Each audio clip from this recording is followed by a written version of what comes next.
Hey guys, I'm going to show you how to fix messenger calls not showing on screen.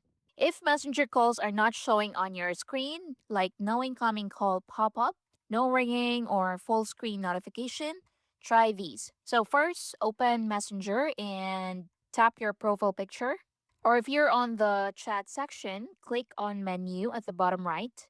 Then from here, go to settings. Then scroll down and look for notifications and sounds. Now make sure notifications are on. You can also enable calls notifications if available. Then under notification preferences, make sure show previews is enabled too. And then at the top, you'll see do not disturb. Make sure this is disabled, just like so. Next, let's go to settings. So open settings, then scroll down and look for notifications.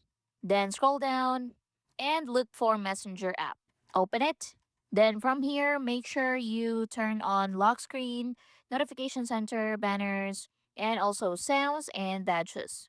Make sure also you allow notifications, so make sure you toggle this on just like so. Then scroll down and tap on show previews and make sure this is set to always or when unlocked. And that's basically it. I hope that fixed the issue. Thank you for watching.